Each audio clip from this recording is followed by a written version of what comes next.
আসসালামু আলাইকুম প্রিয় দর্শক, আমন্ত্রণ জানাচ্ছি মাই টিভি সংবাদে। দর্শক পুরো সংবাদ জুড়ে আপনাদের সাথে রয়েছে আমি তাসমিমা হোসেন এবং আমি রায়হান রোহান। শুরুতে জানিয়ে দিচ্ছি সংবাদ শিরোনাম। দেশের সার্বভৌমত্ব রক্ষায় হুমকি ও আক্রমণ প্রতিহত করার প্রস্তুতি থাকতে হবে বললেন প্রধানমন্ত্রী।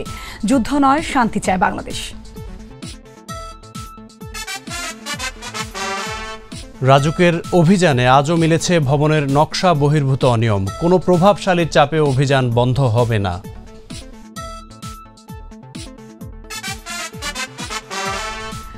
সরকার স্বাস্থ্য খাতে সমতা আনতে কাজ করে যাচ্ছে বললেন স্বাস্থ্যমন্ত্রী।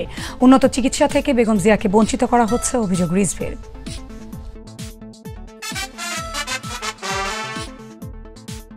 স্থিত অগ্নিকাণ্ডে পুড়ে গেছে প্রায় 20টি দোকান। ফায়ার সার্ভিসের 15টি ইউনিটের প্রায় 2.5 ঘন্টার চেষ্টায় আগুন নিয়ন্ত্রণে।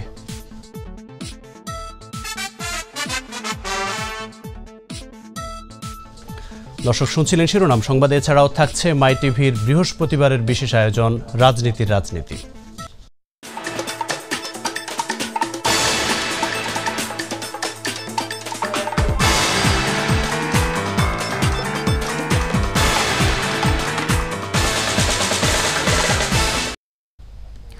দর্শক সংবাদে এছাড়াও আরও থাকছে অর্থনীতি নিয়ে বিশেষ আয়োজন, নিটল আয়াত প্রপার্টিজ বিজনেস ইনসাইট।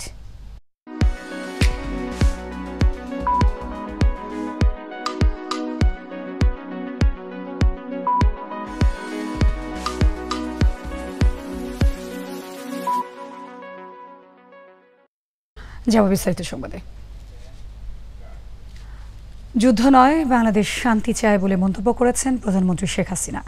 তবে সার্বভৌমত্ব রক্ষায় কেউ হুমকি হলে বা যে কোনো আক্রমণ প্রতিহত করতে সশস্ত্র বাহিনীকে প্রস্তুত থাকতে হবে বলেও মন্তব্য করেন তিনি। সকালে প্রতিরক্ষা মন্ত্রণালয় পরিদর্শন করে কর্মকর্তাদের উদ্দেশ্যে তিনি এসব কথা বলেন। সাইদুর রহমান আবিরের রিপোর্ট। টানা তৃতীয় মেয়াদে সরকার গঠনের পর বিভিন্ন মন্ত্রণালয় পরিদর্শনের ধারাবাহিকতায় এবার নিজের অধীনে থাকা প্রতিরক্ষা মন্ত্রণালয় পরিদর্শন করলেন প্রধানমন্ত্রী শেখ হাসিনা। বৃহস্পতিবার সকালে শের-ই-বাংলা নগরে প্রতিরক্ষা মন্ত্রণালয়ের সম্মেলন কক্ষে ঊর্ধ্বতন কর্মকর্তাদের সাথে বৈঠকে বসেন প্রধানমন্ত্রী ও প্রতিরক্ষা মন্ত্রী শেখ হাসিনা। এতে অংশ নেন 3 বাহিনী প্রধান সহ সশস্ত্র বাহিনী ও প্রশাসনিক ঊর্ধ্বতন কর্মকর্তারা। বৈঠকে প্রধানমন্ত্রী সার্বভৌমত্ব রক্ষায় সশস্ত্র বাহিনীকে প্রস্তুত থাকতে নির্দেশনা দেন। বলেন, সক্ষমতা প্রস্তুতিতে পিছিয়ে থাকার সুযোগ নেই। আমরা কারোর সাথে যুদ্ধ করব না, আমরা যুদ্ধ করতে চাই না এবং আমরা সবার সাথে একটা শান্তিপূর্ণ পরিবেশ চাই। কারোর সাথে কোনো সমস্যা থাকলে সেটা আমরা সমাধান করছি আলোচনার মাধ্যমে।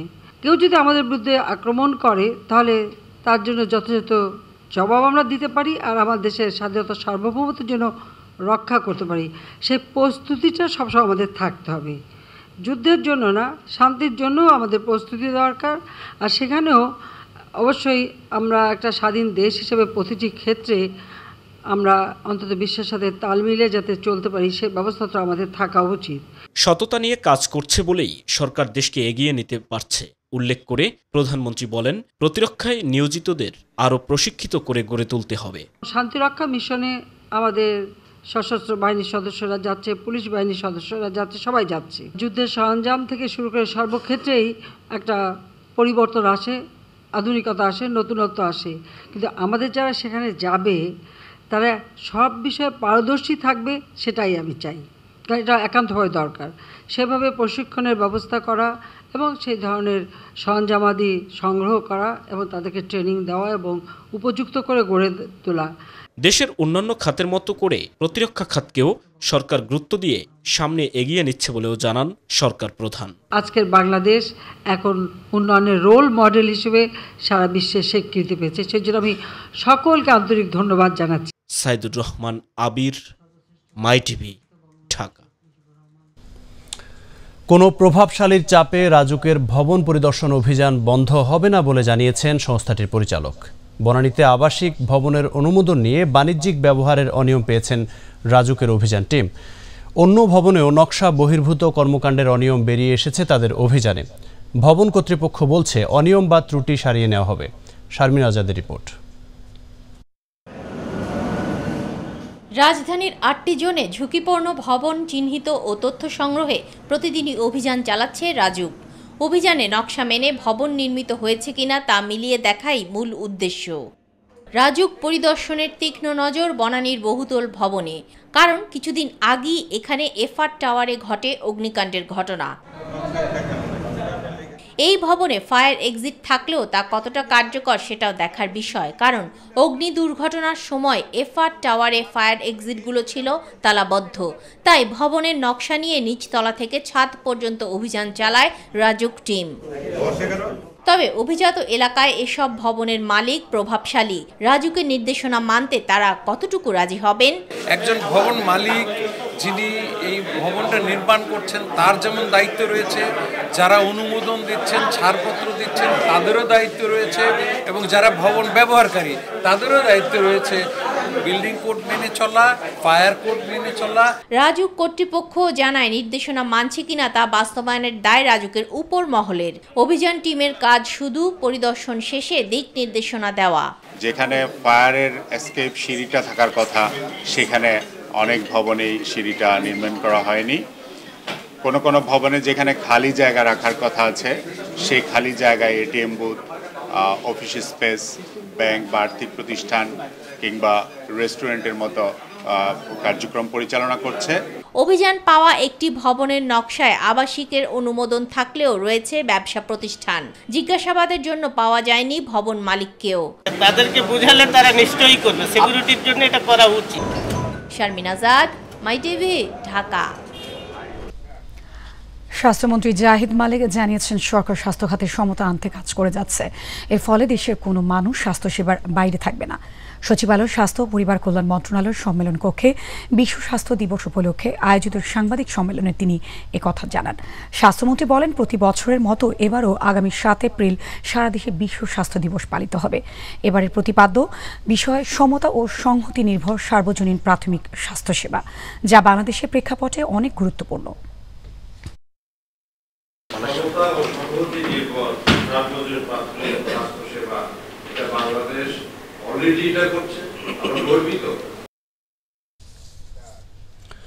খালেদা জিয়াকে মুক্ত করতে কঠোর আন্দোলন গড়ে তোলা হবে বলে জানিয়েছেন বিএনপির সিনিয়র যুগ্ম মহাসচিব রুহুল কবির রিজভী। এজন্য সবাইকে ঐক্যবদ্ধ থাকার আহ্বান জানান তিনি। সকালে নয়াপল্টনে দলের কেন্দ্রীয় কার্যালয়ে মহিলা দলের এক অনুষ্ঠানে তিনি এসব কথা বলেন। উন্নত চিকিৎসা থেকে বেগম জিয়াকে বঞ্চিত করা হচ্ছে বলেও মন্তব্য করেন তিনি।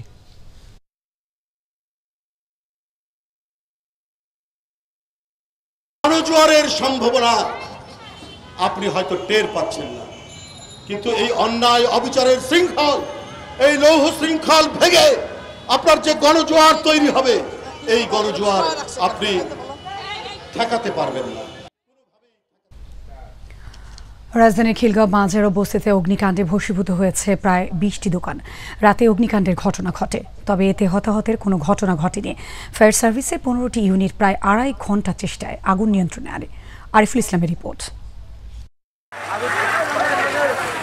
রাজধানীর বনানী ও ডিএনসিসি মার্কেটে আগুনের রেশ কাটতে না কাটতেই খিলগাঁও বাজারে আগুন লেগে প্রায় 20টি দোকান পুড়ে ছাই হয়ে গেছে। কয়েকশো দোকানে হয়েছে আংশিক ক্ষয়ক্ষতি। রাত 2:45টার দিকে এই অগ্নিকাণ্ডের ঘটনা ঘটে। ফায়ার সার্ভিসের 15টি ইউনিট প্রায় 3 ঘন্টার চেষ্টায় আগুন নিয়ন্ত্রণে আনে। আগুন লাগার কারণটি বলতে না পারলেও পরিকল্পিতভাবে আগুন লাগানো হতে পারে বলে অভিযোগ ব্যবসায়ীদের। আমরা 3 দিন ধরে আগুন টাকা কালেকশন করে মসজিদে দোয়া ইউজ করে দোয়া পড়াতেছি, মার্কেটে আলাদা হেফাজত করার জন্য। আজকে ইচ্ছা করে, আজকে মনে করেন আগুন লাগাচ্ছি ইচ্ছা করে এই চ্যালেঞ্জ দেখানোর জন্য। আগুনটা এমনিতে লাগা নাই, আমার মনে হচ্ছে যে বিশেষ করে আগুনটা সুতোতামি করে লাগানো হচ্ছে। না তদন্ত না করে এখন বলা যাবে না, পাবলিক তো এক এক সময় এক একটা বলে। স্থানীয়রা জানান, প্রথমে বাজারের ভিতর থেকে একটি দোকানে আগুন দেখে ফায়ার সার্ভিসে সংবাদ দিলে তারা আসতেই আগুন ছড়িয়ে পড়ে। দেখি সামান্য এখানে আগুন জ্বলতেছে, আগুন জ্বলার সাথে সাথে এখান থেকে 2টা গাড়ি আসছে, আমরা সবাই মিলে উপরে দিয়ে এবার পানি দিলাম।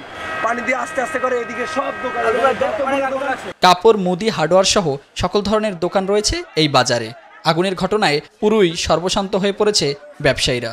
আমাদের আছে, আমি ব্যাগ লাগেজ আইটেম বেশি আর কি, খেলার আইটেম আছে কিছু, এবং আমাদের কসমেটিক আইটেম আছে, ইলেকট্রিক আইটেম আছে বেশ রকম। আমাদের মানে সর্বসব ওদিকে শেষ হয়ে গেছে সব। ফোন দিছে পাশের দোকানদার, ফোন দেন আসতে, আইসা দেখে সব শেষ। ফায়ার সার্ভিস অ্যান্ড সিভিল ডিফেন্সের উপপরিচালক জানান, প্রায় 3 ঘন্টার চেষ্টায় আগুন নিয়ন্ত্রণে আনা হয়েছে। আগুন লাগার ঘটনায় 3 সদস্য বিশিষ্ট একটি তদন্ত কমিটি গঠন করা হয়েছে। এখানে 1300 দোকান ছিল টোটাল। একটা শাটার লাগানো, সম্পূর্ণ পরিসংখ্যান না করে, এটা গণনা না করে বলা সম্ভব না। খুব কম পড়েছে, 1300-র মধ্যে অল্প কয়েকটা পড়েছে, আর সবগুলি আমরা রক্ষা করতে পেরেছি। দেখেন সবগুলি অক্ষত অবস্থায় আছে। এটা 3 সদস্য বিশিষ্ট তদন্ত কমিটি হবে। আমরা কিছুক্ষণের মধ্যেই অফিসে গিয়ে এটা আদেশ দিয়ে দেব। আগুন নিয়ন্ত্রণে ভবিষ্যতে নেওয়া হবে আরও আধুনিক ও কার্যকরী পদক্ষেপ, এমনটাই দাবি রাজধানীবাসীর। আরিফুল ইসলাম, মাই টিভি, ঢাকা। নতুন প্রজন্মের জন্য একটি সুন্দর আগামীর বাংলাদেশ গড়ে তুলতেই সরকার কাজ করছে বলে জানিয়েছেন প্রধানমন্ত্রী শেখ হাসিনা। লেখাপড়ার পাশাপাশি খেলাধুলা ও সাংস্কৃতিক চর্চার মাধ্যমেই দেশের আগামীর নেতৃত্ব গড়ে উঠবে বলেও মনে করেন তিনি। বঙ্গবন্ধু জাতীয় স্টেডিয়ামে বঙ্গবন্ধু এবং বঙ্গমাতা বেগম ফজিলাতুন্নেসা মুজিব গোল্ড কাপ প্রাথমিক বিদ্যালয় ফুটবল টুর্নামেন্টের পুরস্কার বিতরণী অনুষ্ঠানে এসব কথা বলেন প্রধানমন্ত্রী। এর আগে বিজয়ী সহ অংশগ্রহণকারীদের হাতে পুরস্কার তুলে দেন সরকার প্রধান।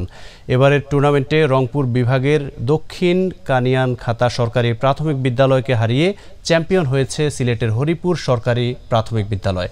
এছাড়া বঙ্গমাতা গোল্ড কাপ প্রাথমিক বিদ্যালয় টুর্নামেন্টে লালমনিরহাটের টেপুরগাড়ি বিকে সরকারি প্রাথমিক বিদ্যালয়কে 1-0 গোলে হারিয়ে চ্যাম্পিয়ন হয় ময়মনসিংহের 5 রুখি সরকারি প্রাথমিক বিদ্যালয়।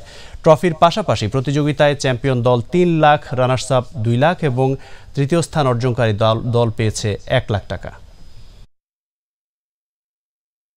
দেশের ছেলেমেয়েরা ফুটবল, সাংস্কৃতিক প্রতিযোগিতা এবং সকল ক্ষেত্রে একটা খেলাধুলা করবে, সাংস্কৃতিক প্রতিযোগিতা করবে, তাদের শরীর স্বাস্থ্য ভালো থাকবে, মন ভালো থাকবে, তারা ডিসিপ্লিন শিখবে এবং আগামী দিনে এই বাংলাদেশকে তারা নেতৃত্ব দেবে, সেটাই আমি চাই।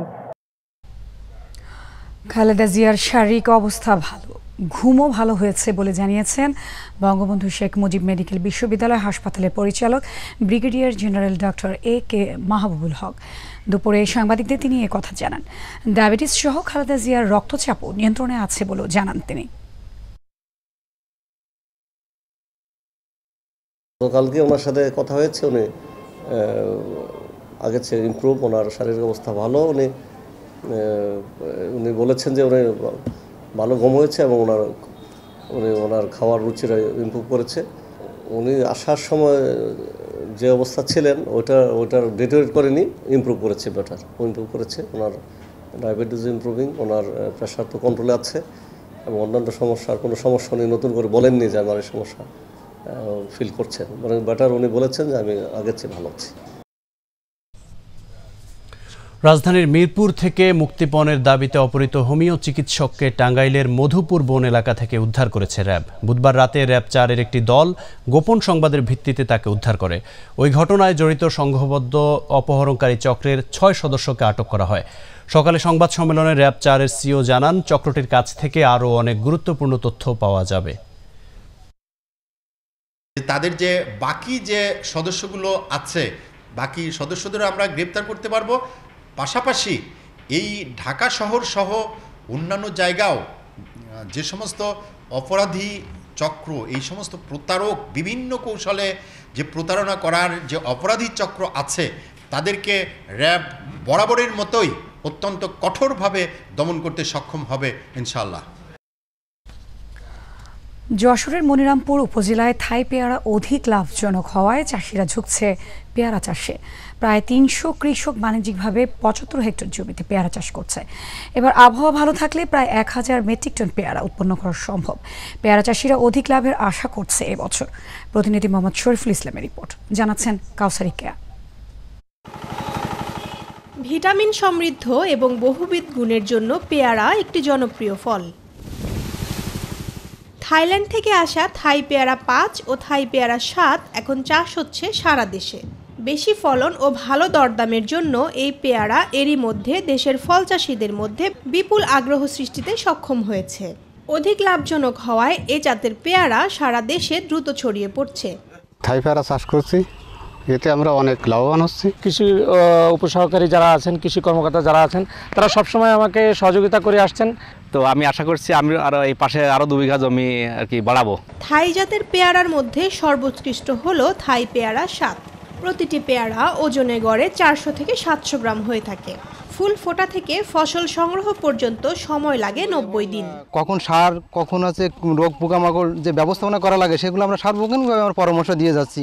এমনকি পেয়ারা যে ব্যাগিং, এই ব্যাগিংটা আমরা হাতে কলমে তাকে প্রশিক্ষণ দেওয়া হয়েছে। কৃষি মন্ত্রণালয়ের সমন্বিত মানসম্পন্ন উদ্যান প্রকল্প থাই পেয়ারা উৎপাদন করে বিক্রয় করে থাকে। এই জাতটি চাষের জন্য আমাদের দেশের মাটি ও আবহাওয়া খুবই উপযোগী বলে জানালেন স্থানীয় কৃষি অফিসার। 70 হেক্টর জমিতে থাই পেয়ারার আবাদ হচ্ছে। প্রায় 300 চাষি এই সকল থাই পেয়ারা চাষ করছেন। প্রশিক্ষণ প্রদান করছি এবং তাদেরকে প্রযুক্তি দিয়ে সহায়তা করছি। আমরা উচ্চমূল্যের ফসল চাষ করার জন্য চাষিদেরকে উদ্বুদ্ধ করছি। কাউসারি কেয়া, মাই টিভি নিউজ ডেস্ক। শেষ হলো 5 দিন ব্যাপী উইংস ক্লিয়ার লেমন ড্রিঙ্কের পৃষ্ঠপোষকতায় ইউনি ফুটসাল 2019। গত 31শে মার্চ রাজধানীর মিরপুর শহীদ সোহরাওয়ার্দী ইনডোর স্টেডিয়ামে শুরু হয় ইউনি ফুটসাল টুর্নামেন্ট।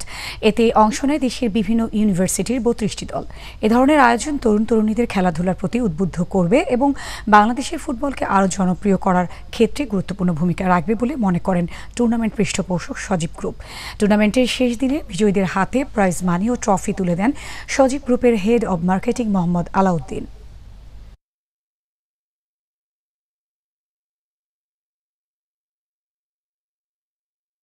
সঙ্গে থাকার জন্য সবাইকে ধন্যবাদ। এছাড়া ইউটিউবে মাই টিভির সংবাদ পেতে ভিজিট করুন youtube/mytvbdnews এবং দর্শক আমাদের সকল অনুষ্ঠান দেখতে ভিজিট করুন youtube/mytv বাংলা। পরবর্তী সংবাদ দেখার আমন্ত্রণ জানিয়ে বিদায় নিচ্ছি আমি তাসনিমা হোসেন এবং আমি রায়হান রোহান। আল্লাহ হাফেজ। আল্লাহ হাফেজ।